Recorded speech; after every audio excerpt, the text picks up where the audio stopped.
Hello, everyone. Thank you all for joining us. Sorry we are a minute late kicking off. But thank you all for coming, and I hope everyone has had a lovely, relaxing break, and brains are feeling ready to learn and absorb some more information today. So we're just so I don't know how to make my dinging stop as everyone enters. So we've got a few, still just a couple of people joining, but I will kick us off because we don't have a lot of time today, and we have a lot of content to get through. So apologies if you keep hearing dings in the background of people entering the room. But yes, so my name for anyone who's joining from the wider social services sector, my name is Diana. I work at QCOS, and I'm just here to kind of top and tail welcome everyone, but our main presenters today are Energetic Communities, who I will hand over to shortly. But before I do, I'll take a moment to acknowledge the traditional owners of the lands where I meet, and also acknowledge that where all of you are is always was and always will be Aboriginal land. And so I will now introduce Energetic Communities, who will be hosting the delivery of this webinar. So Energetic Communities is a non-for-profit that looks at energy justice for members of the community to make sure that everyone has access to energy. And they have been partnering with QCOS on a project that we're doing called Charge Up, where we have been working with neighbourhood centres, Queensland, and 20 neighbourhood centres who have been learning all about energy and the energy system to support the communities where they are based. So we have most of our energy educators here from that Charge Up program who are on the call, as well as we've opened this webinar up to the wider sector because we thought this was something that was really relevant across the sector for people supporting consumers and also yourselves. I've already having a bit of a preview of the slides. I've learned things myself about how to look out for misinformation and scams that can often affect, some of the most vulnerable in our community who really can't afford to be paying more for their energy. But I will let Anthony, who is from Energetic Communities, go into all those more details and hand over to you, Anthony. So, Anthony, are you able to share your slides, or otherwise I can? Hope so. I've downloaded them and can present sure I should be able to share if you need. Yeah, I think you should have the permission now.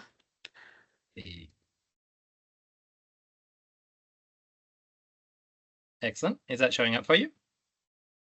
I can see that. Anybody else, if anyone else is having trouble seeing it, please let us know. We got some thumbs up. Yes, so please take it away, Anthony. Okay, awesome. So this session, there is a lot to cover. So we'll move through it. I'll hold questions for later, unless they're really, really burning questions. But otherwise, just take a note of it and we'll cover it at the end. This is all about the good, the bad, and the ugly. It's all about understanding and navigating misinformation and disinformation and scams. So being able to tool yourself up for being able to deal with the ever-increasing amount of scams and misinformation we see out there, and also being able to have a toolkit that you can then pass on to other people as well. So without further ado, we have a proliferation of, I love memes. Memes are a great way to communicate a lot of things. We've got clean coal, dry water. I feel like we are living very much in this Venn diagram of the what the proverbial. There we are in the middle. This is just in here for Audrey's benefit, as she is a diehard Star Trek fan. I heard that you have tattoos all over your back and your shoulders. Yes, Captain, and sometimes when people are sad, I let them colour them in. Well, why would you do that? Sometimes people just need a shoulder to cray on. Okay. So the outline of this: misinformation and disinformation, how to protect yourself, how to protect others. Then we'll be going into scams, looking at some of the psychological tactics that scammers employ and how to identify a scam. And we've got a great example which shows the mastery at play. Both misinformation and disinformation can be quite sensitive subjects, and they can affect anyone and everyone. So these are tools for awareness and protection, with the understanding that no technique is infallible. The main goal behind all of this is to look at how the bad information and scams work. So much more focusing on the how, the mechanisms behind it, rather than the what, even though we will use some what examples. Really matters now, it's been identified that misinformation is one of the biggest global threats within the next few years, and it's really shaping democracies. So misinformation and disinformation are an ever-growing challenge. They hugely affect our democratic processes. They shape trust and the decision-making, decision makers. And we see now more and more these days that social media content moderation is either being eroded or completely abandoned. So we need to be very active within this new era to protect ourselves from mis and disinformation. So here we go. The next 2 years, misinformation being one of the highest up there. So misinformation. An example of this is the unintentional sharing of false and misleading information. And it might well be a neighbor telling you about an incorrect energy saving tactic or tip that they really genuinely believe to be true. Whereas disinformation, that's the intentional creation or sharing of false information in order to deceive. So remember the D for deliberate. So that could be a scammer promoting fake free solar deals to collect personal information, or we're seeing more and more large-scale disinformation campaigns to manipulate politics. You see renewable scare campaigns and the promotion of nuclear is the only viable option for decarbonisation and energy security. Those kind of things are getting quite loud. So how to protect yourself? Strong emotions are not your friend. So misinformation and disinformation very much predicated on getting an emotional response from us, fear, anger, excitement, which can really affect that limbic part of our brain and cloud judgment. Whenever you encounter anything that seems like mis or disinformation, really critical just to pause, verify, and think critically before believing or sharing any claim. In order to protect yourself, digital literacy is really important. So firstly, consider the source. Always click away from the story just to see what's behind it, what its mission is, who the people are behind it, look into any contact information. Always read beyond the headlines. We've got so much clickbait out there. So go a little bit further into it to see what the whole story is. Always check out the author. Do a quick search of their name, if they're even real, if they're credible. What are the supporting sources that back up this information or misinformation that's being, or general information being provided? Drill into it, click the links, and determine whether that information presented really supports the story. Check the date. There's so many instances of really old news being rehashed, same images of something that happened a decade ago being used for current events. Check that it's not satire. Check that it's not a joke. If it seems too outlandish, it might be satire. We've seen satire being carelessly promoted in mainstream media as well as real news stories. Checking your own biases. This is a tricky one, but just considering your own beliefs and how that could affect your judgment. And then asking experts. Librarians are really fantastic. They've spent a lot of time dedicating their life to information, or consulting a fact-checking site. Be super skeptical of viral content. It's always way better to wait before sharing any viral content. If you want to find out ways to be able to fact check for yourself for written content, RMIT ABC Fact Check is really good for that. For the US news, which we are constantly being bombarded with, there's PolitiFact, and in the UK, there's FullFact. They're very up-to-date, very responsive, and you can install browser add-ins as well so that you can have a website up, click on a little browser icon or the browser extension in there, and it will give you a readout as to whether that news is reliable or not. images and videos can be really tricky to pick. And there's a bunch of tools which help either through Google reverse image search, where you upload the image and it'll show where else it's been used, where it comes from, its origins. Things like TinEye, InVid, or the Amnesty YouTube data viewer.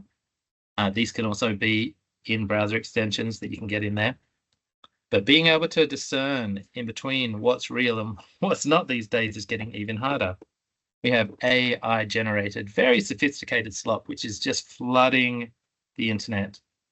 You've got to be super aware that AI tools can create fake written content, incredibly good at being able to replicate tone, deepfake videos where people's faces are manipulated digitally to be in various other scenes. Impersonated voices, it really doesn't take much these days to be able to upload a voice and then generate content from that. And it's really hard once this content gets out there in the interwebs. You can have a difficult time removing it. This AI content is being used to shape opinions, elections, public sentiment. And when you look at social media these days, or any review sites, there's often thousands upon thousands of fake bots, of fake accounts, which go through and either amplify the voice of that media or add to the comments section to spurn whatever it might be. And they're really hard to detect as well. Often when you click on it, you'll see that there's no friends, or they have a locked profile with a trail of misinformation behind them. When we're looking at AI, the way to protect yourself is employing all those tips that we covered before, but then you can use some other deepfake detection tools like Reality Defender or Deepware Scanner. And there's a few other tools out there, a bunch of other tools out there, definitely worthwhile checking. So there was notably somebody in France who got duped out of 830,000 euros by Brad Pitt on his deathbed, establishing a loving, beautiful relationship, and obviously all fake. The Pope in his fancy designer, it's all AI. And we've got this guy, and that guy, and these guys. And I'm not sure. Is this AI? Is this real? I can't tell. I haven't been able to find the source of this. So, misinformation and disinformation, how to protect others. First thing you want to look at to triage it down, misinformation, if it's expected, then pre-bunking and inoculation is the best tactic to employ. If the misinformation is already here and it's getting bigger, then debunk or myth bust. Not the best tactic to employ because it amplifies the message. If it isn't getting bigger, the best thing is to flood the space with your own story, with your positive story, with the truth within it. Myth busting and debunking, it's been found very much so that if you negate a lie, what you're doing is highlighting that lie as well. More often than not, it works against us. It spends more time on that myth. It reinforces it. It prevents you from being able to tell a good story based on lived experience and values. And that misinformation is often not the real problem. There's an underlying story and agenda behind it. If you have to myth bust or debunk, then the best tactic is using a truth sandwich, which is a technique that journalists use to be able to cover stories of misinformation without unintentionally furthering that spread of false or misleading claims. So it's about presenting the truth about a subject before covering the misinformation, and then ending the story again by presenting the truth. For pre-bunking and inoculation, you can think about it as like a vaccine that you're taking. So it's the practice of preemptively exposing people to that misinformation or the misinformation tactics before they encounter false claims in the real world, making them much more resistant to manipulation. They've been shown to work. They're evidence-based, best practice, gold star, best tool, A1. They're the best thing that we have for now. They've got very similar groundings and strategies. So 1, education on how disinformation and misinformation work. 2, by providing examples in a controlled environment. Step 3, the critical thinking to see what's amiss, what's wrong, what's misleading within there, what kind of logical fallacies or lack of evidence are there. and then providing a counter argument against that. There's a great game that you can do. I have gotten lost in this for quite a while. It's the getbadnews.com. Don't click out on it now, but I'll put a link in there later on for you to be able to come to. It's an online game which is all about a real role play, I guess, of inoculation, and you become a spammer, a misinformation purveyor of mistruths, and it's actually quite a fun way of putting it forwards. Astroturfing. We're seeing a lot more of this these days. So this here is some astroturf. Looks like grass, but it ain't. Basically, astroturfing is, it's like grassroots organizations, like me and you, us common folk, pretending to be true grassroots organizations. And it helps to identify the organization with everyday people. And it's a really common day practice. It's the opposite of grassroots organization. It's where they parade around as though they have a large number of backers from the community that don't actually exist. And they often keep their funding very opaque. So, good example of astroturfing here. It's an amazing activity in astroturfing, and I'm really impressed by them. So there's this organization called Australians for Natural Gas. And it can be really hard to tell who's behind them. We have a look at their landing page, their webpage. They're a not-for-profit organisation representing the interests of Australian households, industries and producers. For the people, by the people. But when you look down into it, there's nothing about the who is behind it. Here we have these everyday people having a barbecue and this friendly-looking farmer. When you look into it, ABC did an investigative journalism piece on it, and they discovered that the site and the ads show that it was set up by Tamboran Resources CEO Joe Riddle. So Tamboran is an exploration and extraction gas company. This fellow who set it up is the Australian Natural Gas Secretary. He's the sole shareholder of it and one of the 3 directors. So this is a great instance of astroturfing. The website and the mission seems as though it has a large amount of concerned citizens and organisations, but they don't. They've got the one shareholder, and that one shareholder is a gas company, so it is willfully deceptive. And when some of the other organisations which are named on that website were made aware of it, used in their ads, they requested for a lot of that to be removed. So counter argument for it. Well, digging a little bit more into there, the CEO of Master Plumbers Association is also another director. He's now a candidate for Whitlam in New South Wales.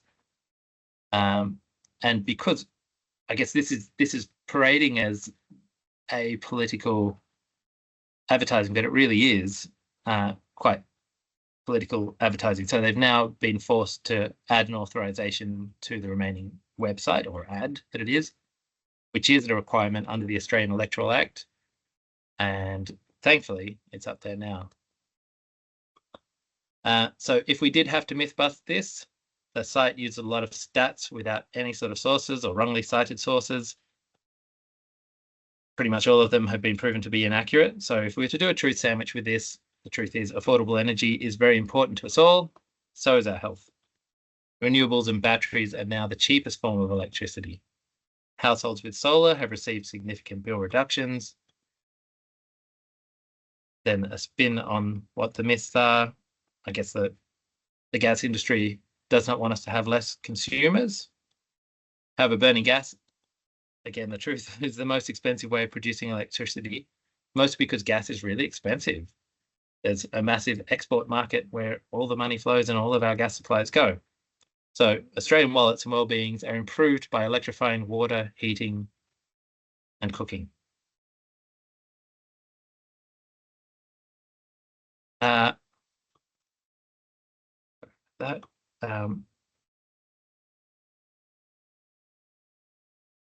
So if we look at another instance, remember, always check the sources and what the agendas are behind these organizations. So here's another instance that we found, which was all about the 7 ugly truths of renewables by an organization called Advance. So what's their agenda? So they place themselves as a center organization, giving the power back to the people. So putting your voice out front so that together we're heard. They're committed to living in a free, safe, and prosperous society.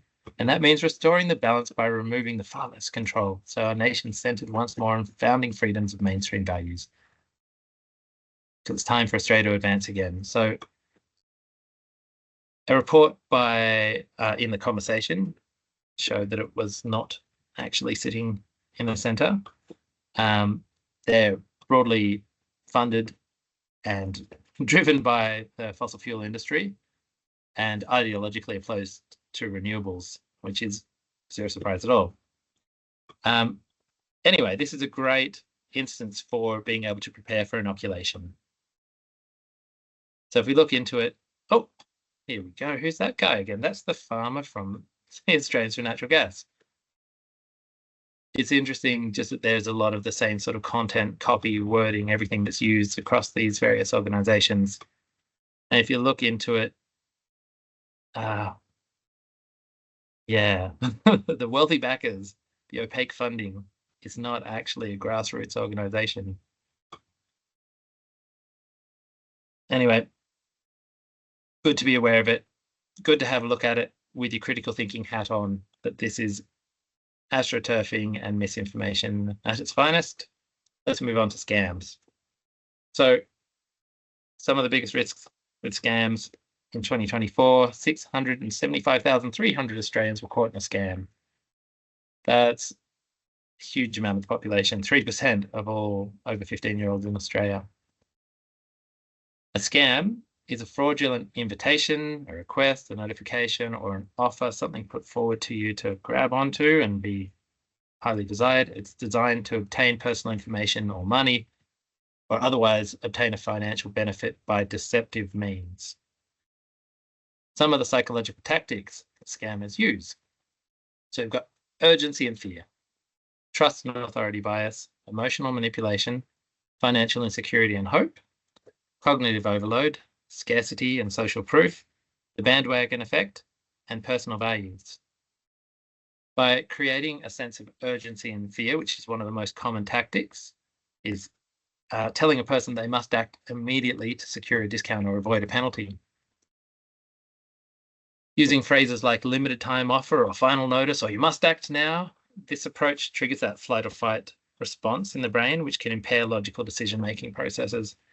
And if we're already stressed about rising bills, we might be particularly susceptible to this tactic because of the fear of missing out or missing out on potential savings, facing higher costs, feeling that immediate and overwhelming sensation. Here's a good example that we're going to look at from last year.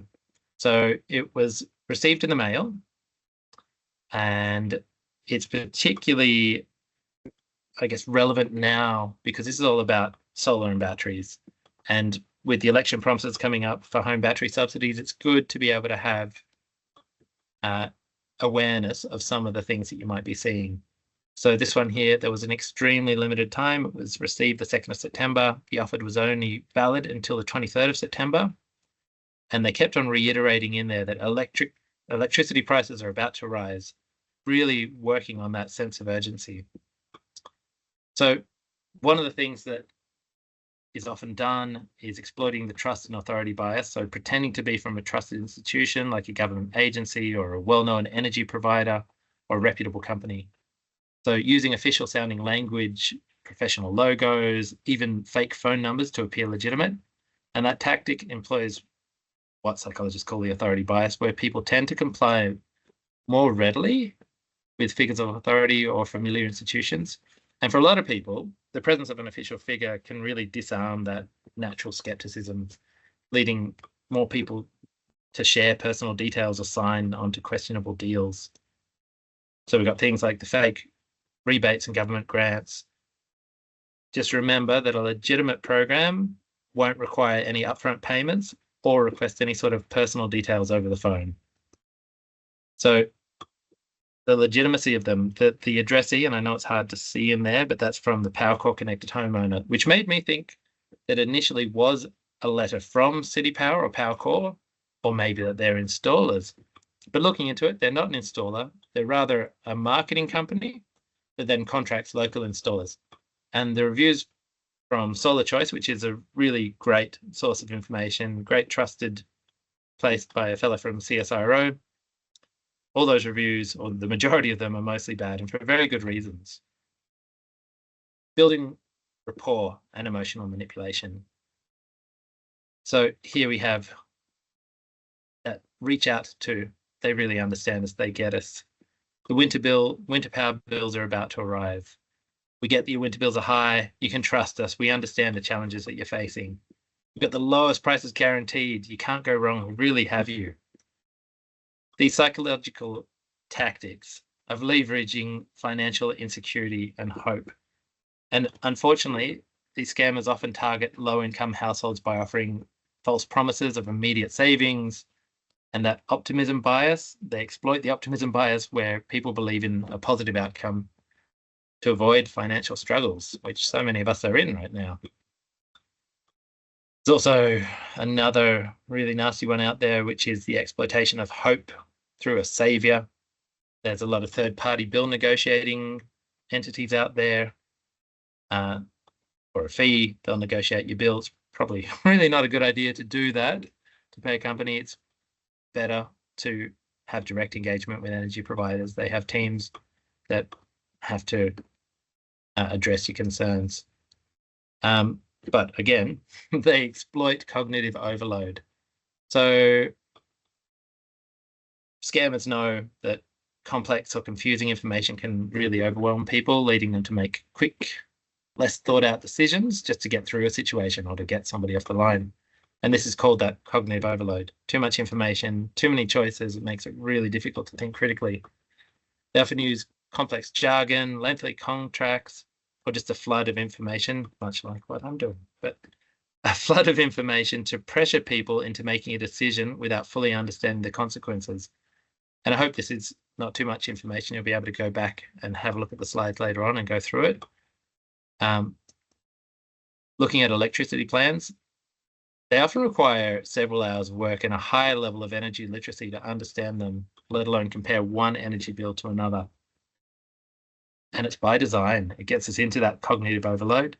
So we either lean into the unfounded claims or we just give up altogether. So for households already struggling, it's particularly effective. When you're already dealing with multiple financial and personal challenges, you're more likely to experience this overload and give in to the scam. And it may not even be a scam as such. It might just be really hard to understand bills that you're receiving. Some of these energy plans, exploiting the cognitive overload, are things where you've got, discounted charges or supply charges or other things. In this instance, the plan has a 20% pay on time discount for electricity usage when you pay on time and in full. So basically, if you're in a position to read your bill, understand your bill, pay up front, you get a discount. If you don't, there's often pretty steep penalties for it. And be aware of these attractive discounts or rewards that are based on the complicated tariff structures. Some time of use tariffs, often cheaper rates during off-peak times, but they may not align when a household actually uses most of its energy. So anything with conditional discounts, paying on time, problematic. If you miss a payment, discounts are revoked, higher bills. Using scarcity tactics.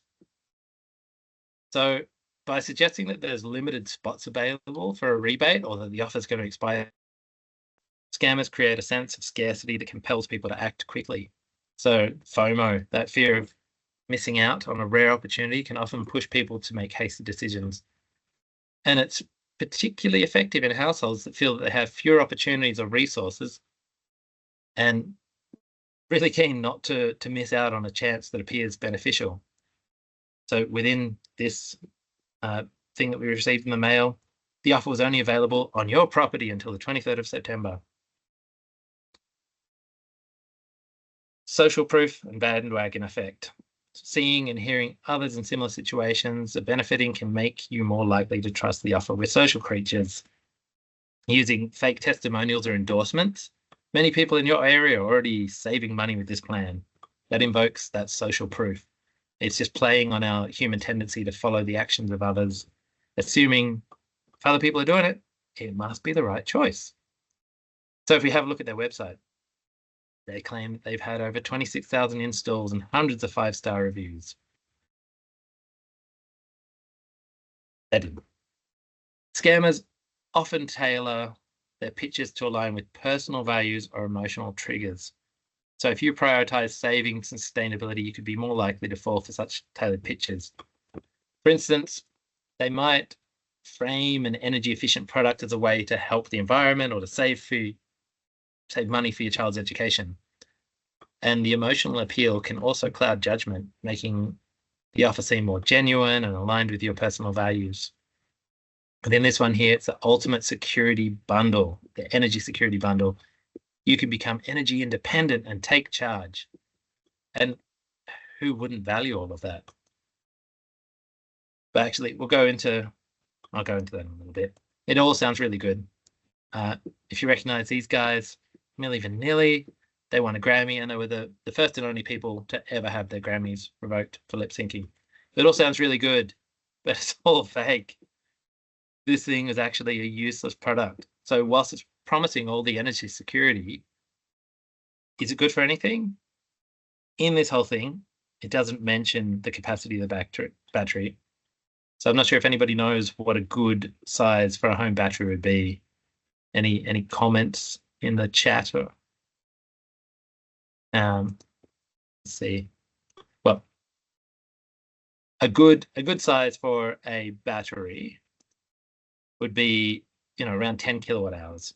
So that's enough to be able to store your surplus production during the day, or to shift you from a different energy tariff to a cheaper time and use that energy that you stored in the battery. So the battery is all about shifting your load and making your energy,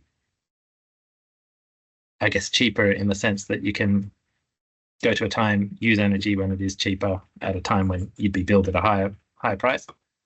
So this was actually a 3 kilowatt hour battery, which is in no way going to get any sort of energy security out of that.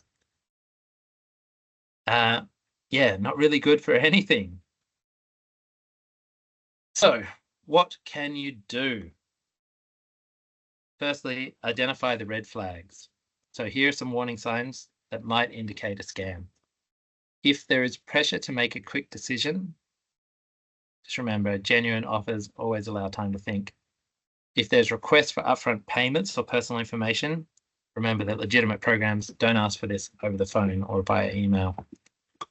If there's unsolicited contact from unknown companies, I would very highly recommend to have a very healthy level of skepticism towards cold calls, emails, door-to-door salesmen.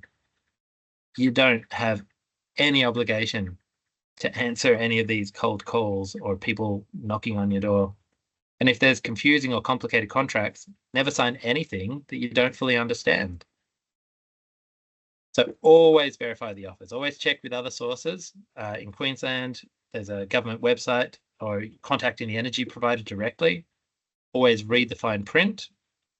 Carefully review details, especially around the rates and fees, which can be really difficult because they use interchangeable terms like kilowatts and kilowatt hours, and it makes it incredibly difficult. I mean, we're all energy nerds and still take a lot of time to try and understand what a bill means.